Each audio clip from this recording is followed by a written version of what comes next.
Okay, ladies and gentlemen, tomorrow is a weird day for us, actually. Tomorrow, if you are a junior or senior, you don't have to be on campus till 10:30 in the morning. Isn't that nice? Okay, we will have class tomorrow. You are taking a list quiz. As soon as you come in, there'll be no do now. We're just going to go straight to the list quiz. Is everyone clear? And then I'm going to finish the lecture. I'm going to move pretty quick today for your lecture, so we'll be fine.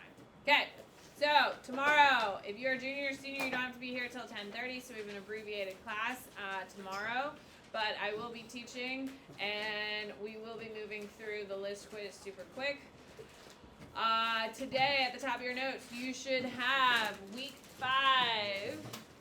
You should have week 5 executive branch at the top of your notes. Let's go. Okay.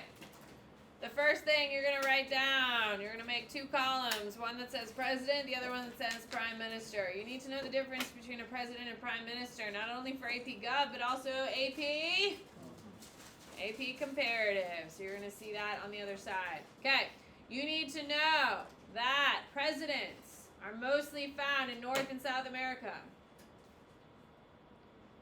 So, we don't have many presidents anywhere else in the world. Does anyone know a country that has a president that's outside of North and South America? There's really only a few. Example would be South Africa. They have a president. You should know that because of Nelson Mandela. Yes? Okay. So, most of them anytime. President, there's a president in Mexico, Brazil, Argentina, Chile. All of them have presidents. Okay. On the prime minister. Prime minister is going to be most former colonial former powers. Sorry. Okay, most former colonial powers have prime ministers. What is a former colonial power? What does that mean? Translate it, simplify it. What does that mean, Nikhil?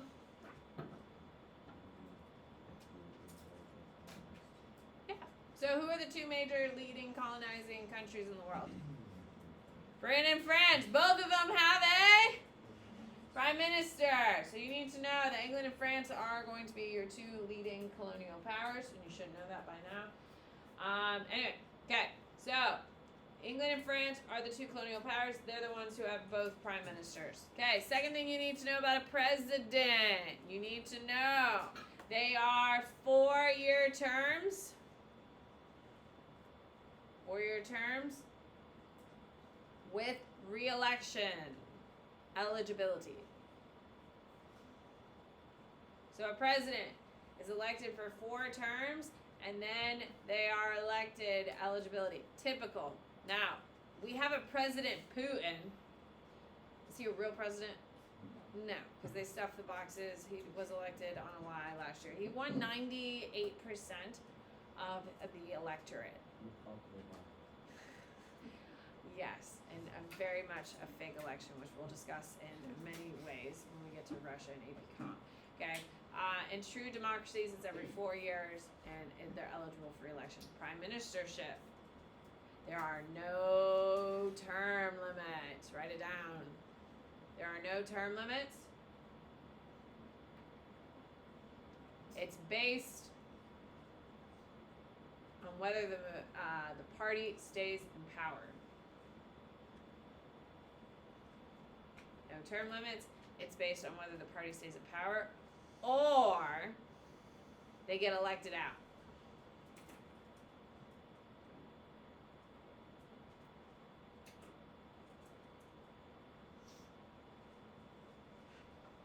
Third thing you need to know about a president. They're elected by a popular vote.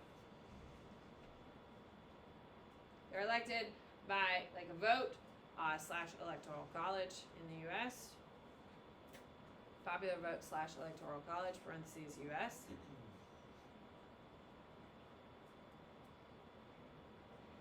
Prime ministers are elected by legislative bodies. Write it down. Prime ministers are elected by legislative bodies.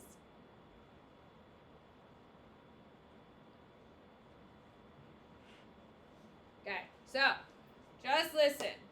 In England, they have have a parliament. We know that. Yes, the legislative body, Big Ben. You've seen pictures of it. Yes. Okay, in there, they vote for British citizens vote for parliament members. They vote for the House of Commons, not for the House of Lords. Those get appointed. We'll get into all that.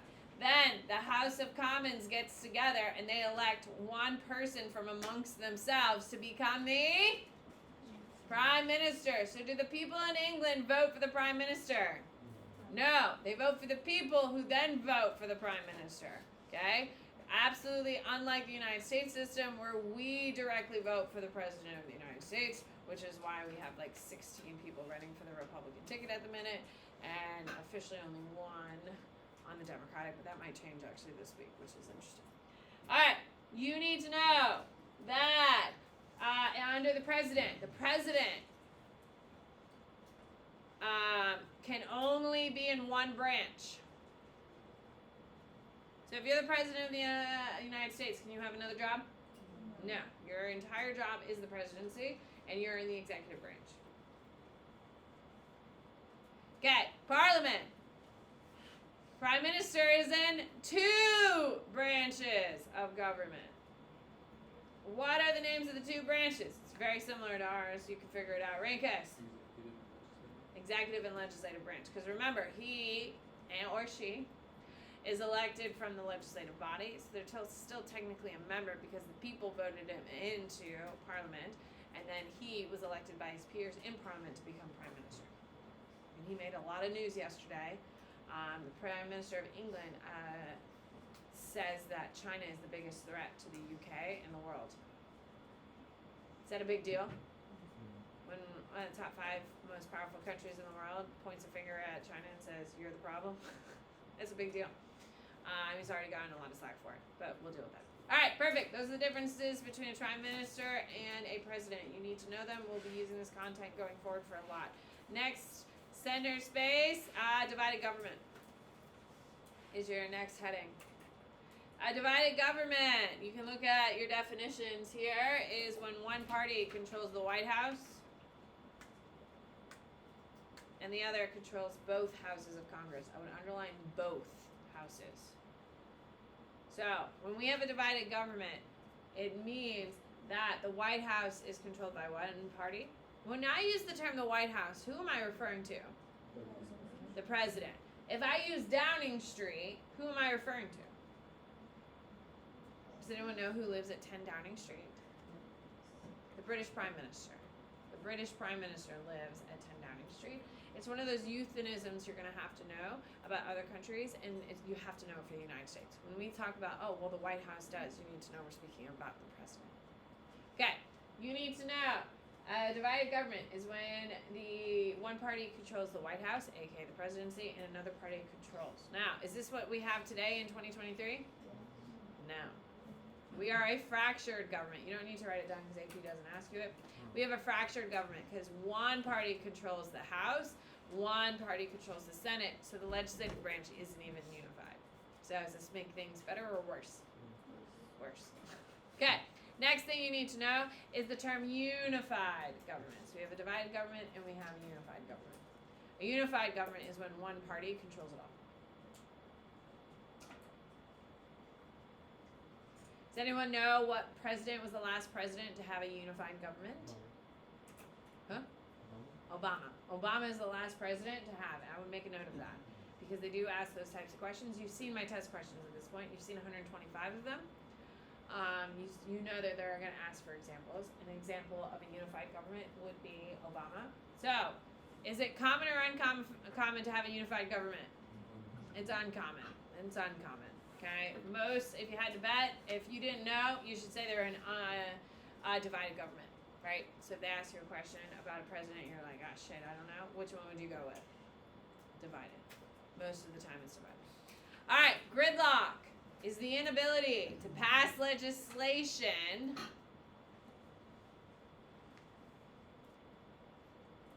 or government accomplishments because of political rivalries. We are currently dealing with that. So, I don't know if you know, but our budget for the United States government expires on September 29th. And right now, Congress is not working together. They are not getting anything done. I know this is shocking to you. With that being said, if the budget expires on September 29th, what happens is our not entire government, but a majority of our government shuts down. Now, have we lived through government shutdowns before? Yes. The last one we had was during the Trump administration, and it did shut down, I think, for like 30 or 28 days or something like that. Did we survive? Yes. Now, if that never got fixed and we're going on years and years of this, will eventually lead to complete systematic failure, of course, but that's never happened. But we have survived government shutdowns. The government shutdowns right now is based on a gridlock. You don't need to write this down because they won't use this on the AP exam.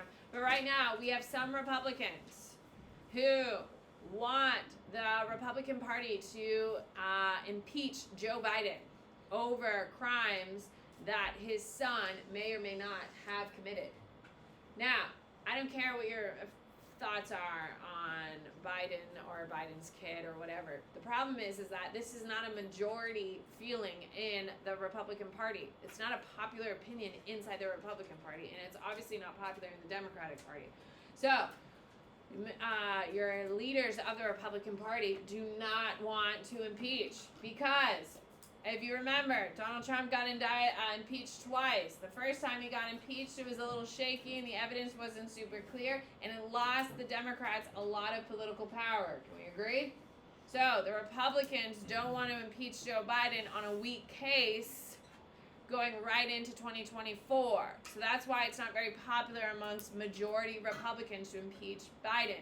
But it's a tight margins in the House and in the Senate right now, and you have enough Republicans who are very, very conservative who want to impeach Biden, and they're withholding their vote from the budget unless they impeach.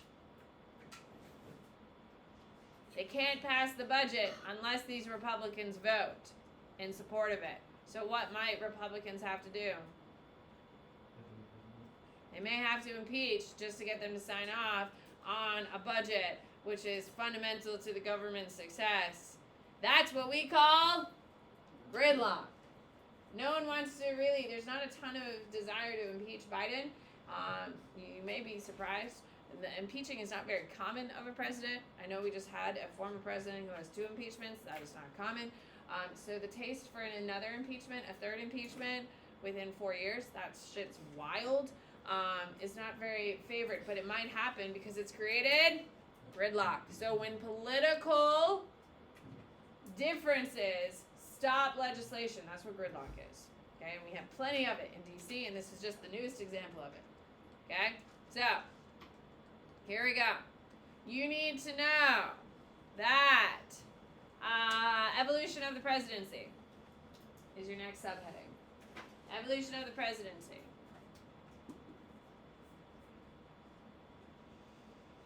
Okay, put a big star. You have to know this, and we've already discussed it.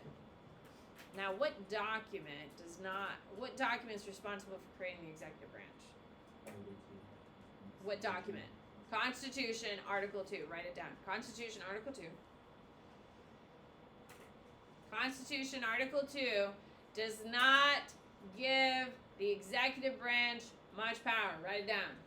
Constitution, Article 2 does not give the executive branch much power. Estella, why doesn't the executive branch get much power from the Constitution? What were they trying to avoid? Too much power to create a? There you go. So, write it down. So, Constitution Article 2 does not give much power to the executive branch because they were fearful of creating a king or a monarchy. Period. The modern day presidency is shaped by presidents more than the Constitution. Write it down. The modern day presidency is shaped by presidents more than it is the Constitution.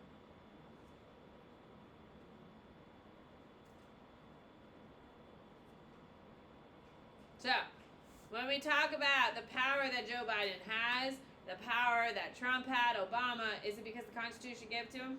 Hell no. It's because former presidents have expanded the power. The first president that is going to expand the power of the Constitution is what president? Washington. Washington. Doesn't that make sense? Washington. Write it down. Underline it. Okay. Washington is going to set the traditions of the presidency. Okay? What is the most important precedent that Washington starts, though? What's the most important precedent? Mia? Two terms. There you go. Write down. He starts the precedent. What is a precedent? Ash, what's a precedent? Like a tradition? Yes, it's a tradition, okay, or a rule of thumb, or an expected practice that's not by law, okay? So it's like the rule of thumb, it's a tradition, any of that. Like you have a bunch of precedents that you do in your house with your family for your major high holidays, whether it's Christmas, Hanukkah, or Yom Kippur, or whatever your big holidays are, okay? You have a tradition that you eat a certain meal, you sit at a certain table, you open your presents at a certain time. Those types of things, those are all precedent. Is there a law dictating you do that at the same time? Is there a little flexibility to it? Usually a little bit, but does everyone have the same expectation? Yes, that's a precedent. You need to know that he has the precedent, sets the precedent of 2 terms in office, and then steps away. You need to know there's only one president who breaks this precedent. And who is that president, Leo? Who's the only president that served 3 terms? No, right? Reagan is not. What do we got? Andrew. There's 2 Roosevelts, so you have to be more specific. No, Teddy gets out after 2. Bronson. It's FDR, Franklin Delano Roosevelt. Write it down. You need to know it.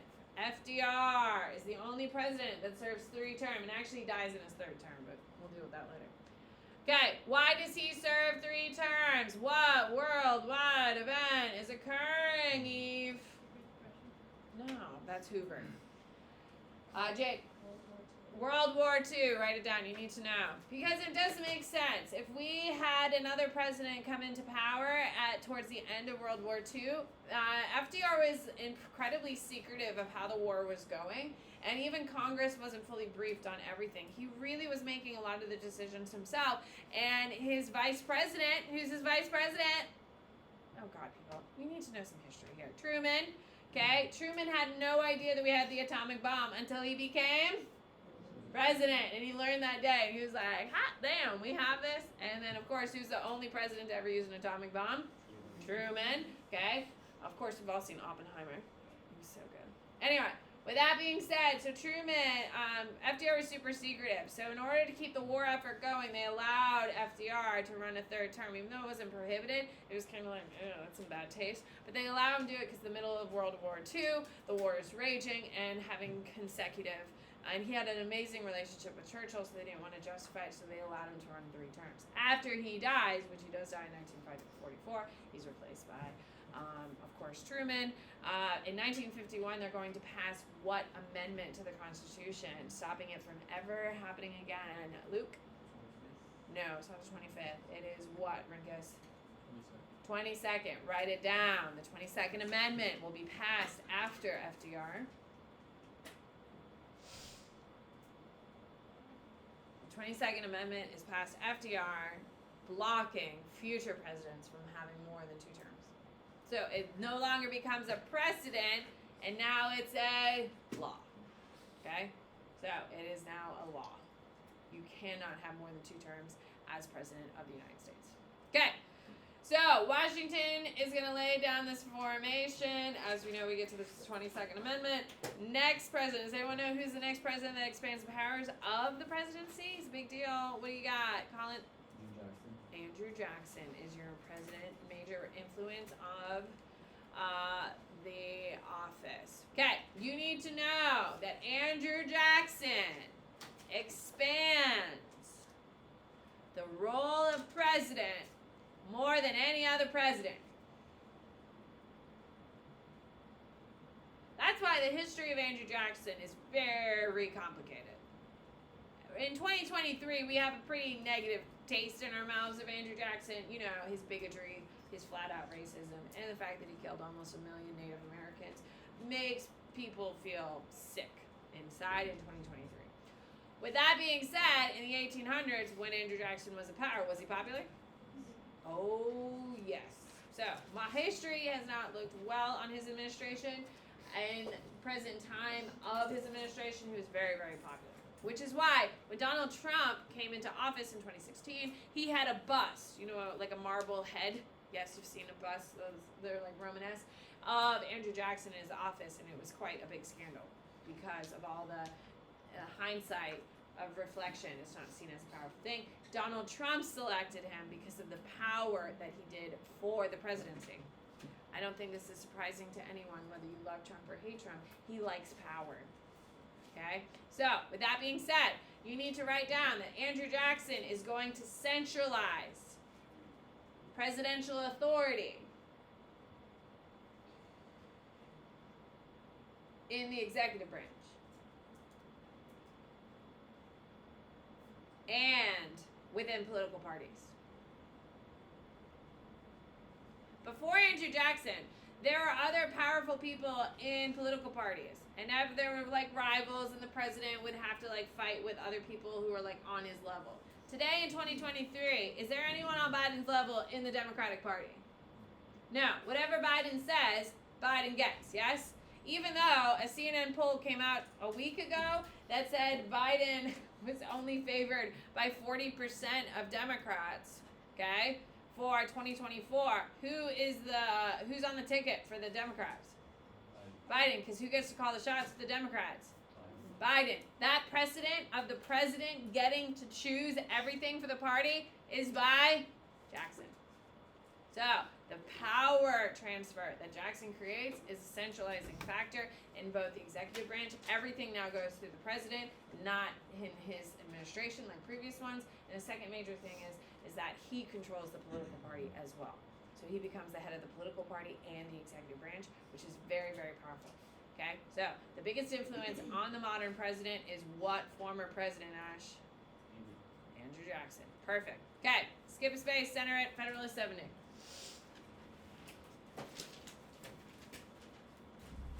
Okay, Federalist 70. I'm not going to do a ton on it because we just did a bunch on it, but I think it's important that in your notes that you see it. Federalist 70, you need to know it's Hamilton. You have to know it's Hamilton. They're obsessed with Hamilton. And if you haven't watched the damn stupid play, it would help. I'm just saying. I'm not trying to push it on you, but it would help. Okay. You need to know it's written by Hamilton, and it's about the executive branch and having one executive or president. Write it down. You need to know it's about the executive branch and it's about having one leader. What is the term that you have to know about Federalist 70, or you didn't get the point? Jade? No, that's Supreme Court case. What do you got, Colin? Energy. Put a box around it. You cannot discuss Federalist 70 without mentioning energy. And when we say energy, Andrew, what does that mean? Yes, that. You need to have only one executive so they can make quick decisions or have quick energy. Okay? That's what this whole thing is about. Centralizing the authority. That's all you need to know for your notes. Now, of course, we went through this whole thing. You do need to know all that. But let's just keep it simple, stupid. All right. So, skip a space, center it, ladies and gentlemen. You're going to write reemergence of Congress. That's your next heading.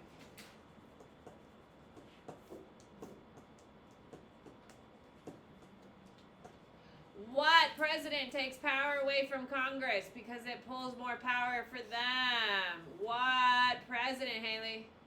Jackson. So, underneath emergence for Congress, right after Jackson,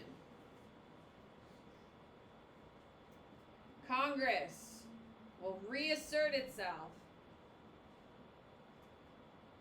as the most powerful branch. Why is Congress typically considered the most powerful branch? Why? Bronson. Because they're the votes people, they're the people. You have to keep coming back to this thing as a justification for everything. So, after Andrew Jackson, Congress is going to reassert its power to be the strongest of the branches because they're the voice of the people. What you need to know is that they are going to allow the president, write this down, allow the president to be more powerful than Congress in two situations. They will only allow the president to be more powerful than Congress in two situations. One, a national emergency. Why do we need a president to be more powerful than Congress in a national emergency, Tori? Why? Because he's the commander-in-chief. Yes, and that's not a bad answer, but can you answer it better? You're not wrong. Like, Because he makes, like, the decisions for the military and stuff. you are so close to it. If you literally added one word, it would be mwah. So don't think your answer's wrong. It's just not where I need it. Maribel. The energy? Oh shit. Yes, I do like that. I was gonna include that. But what does energy mean? Like, the fast decision. Fast decision. All you had to do, Tori, was add fast. That was all you had to do, and it would have been mwah, absolutely beautiful. Okay. So the reason why in a national emergency the president is more powerful than Congress is because the president can act fast. Okay, it's the timing of it. You need to acknowledge that, or the energy, as Maribel was showing off her Federalist 70 knowledge, of course. But it's a fast, quick response, which is what we need in a national emergency. Can we agree? Okay. Which is why people really hate George W. in time. During his presidency, people really hated him because they thought he responded really slowly on 9/11. Have you ever seen him get told about 9/11? He's sitting in a classroom in Texas, and he's reading a book to a school of children. And as he's sitting there reading the book to these like first graders, a Secret Service guy comes up and tells him, and you could see his whole face change.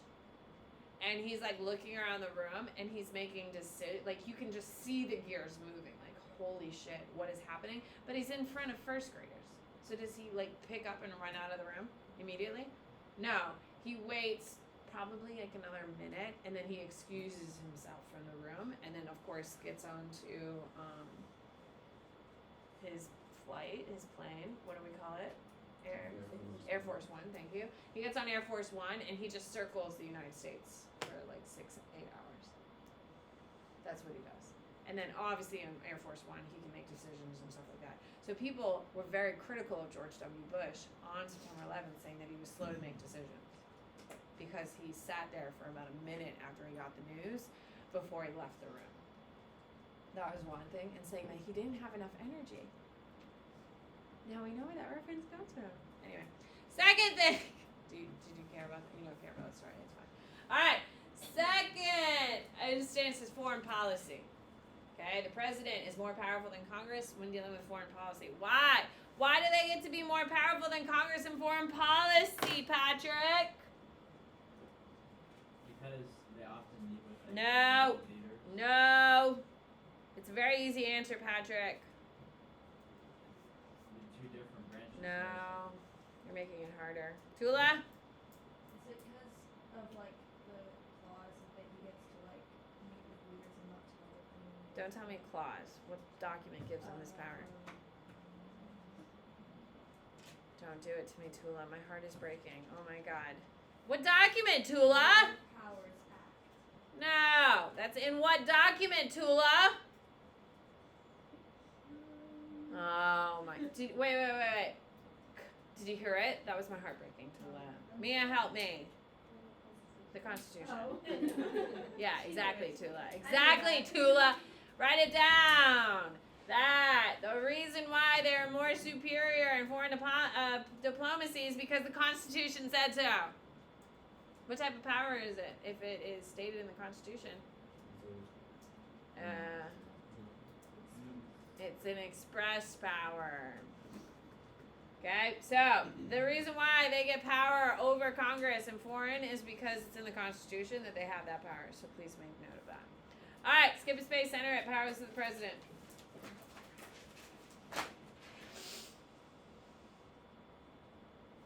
Okay. Delegated! Oh my god, are we so excited we're back to these terms? I just sprinkled in some terms for you previously, but now we're back to some more. Here we go. Delegated! Delegated powers. And I know you don't know the definition because you haven't retained it, because I also can't retain them, if we're being honest, because I hate them. Delegated powers are ones that are specifically stated in the Constitution. Okay? Now, notoriously, the executive branch, A, has a lot of them or has very little of them. Very little, because they were very fearful of becoming a king, so the Constitution gives the president very little powers, or delegated power. Okay, for your delegated powers, you need to know that the president can sign or veto legislation. Write it down. You need to know they are commander-in-chief. They can form a cabinet. They can call Congress into session, which they very rarely do, honestly. Grant pardons. And foreign policy.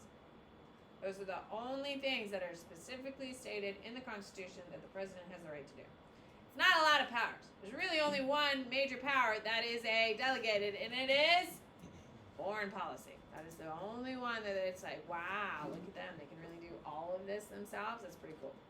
Okay, so when we're talking about foreign policy, the president is always going to be the primary. Now, pardons. It is important for you to see the pardons. Now, I don't care if you're pro-Trump, hate Trump, it's your choice. One of the biggest reasons that people think Donald Trump is running for re-election is so he can have the power of pardons. Donald Trump has 91 felony counts against him currently in court that will be deliberated. The problem is, will most of these courts be done with their trial by the time November 2024? No, they probably won't. So, this is where he is stressing out the Constitution. Because you cannot be a president of the United States or a member of Congress if you have a felony. He doesn't have a felony. He's only been charged a felony. He doesn't have a felony yet. So that is the loophole that he's using. Now, in this country, you are free until proven guilty, yes? So he is a free citizen and can wander around and do whatever he does. I'm just telling you what the facts are. If he gets found guilty of a felony, he can no longer be president. So, but if he's already become president before he gets found guilty of a felony, he got into office without having a felony. So he can still stand as president as the Constitution reads for most people.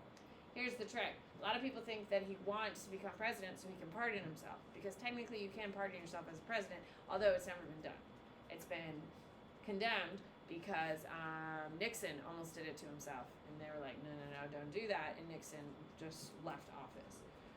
The problem is with Donald Trump is that he's not only having federal felonies, he also has state felonies. And those are the Georgia case of election tampering. And if he gets found guilty in that one, he has a felony and he can't pardon himself.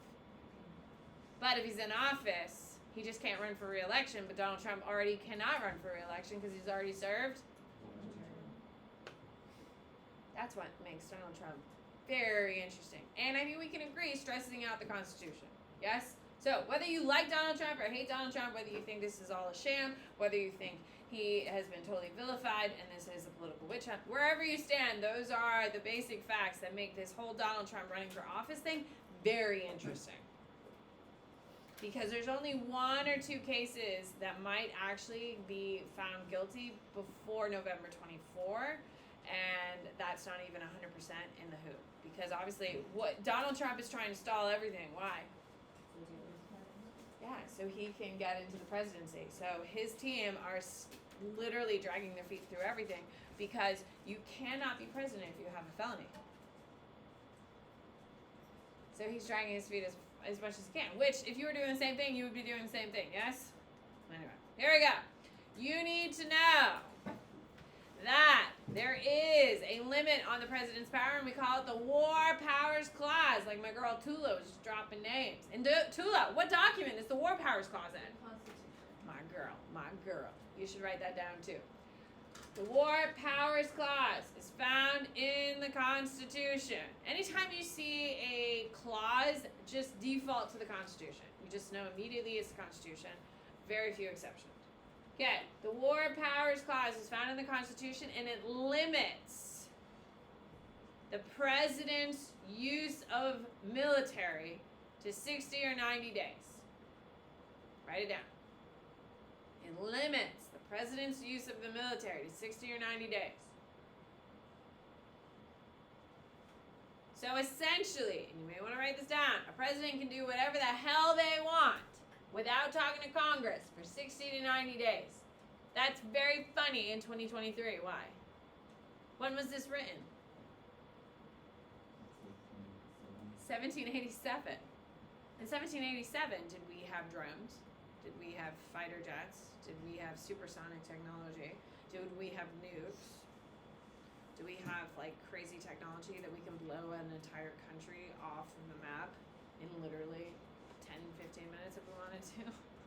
So the fact that a president can do whatever they want for 60 to 90 days is pretty archaic at this point. Can we agree?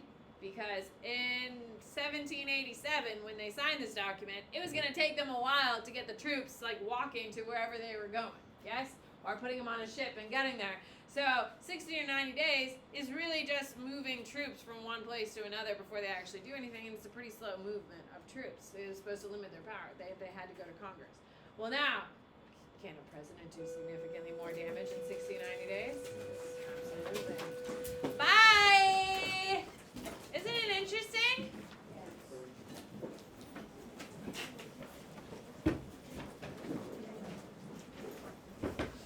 Bye-bye.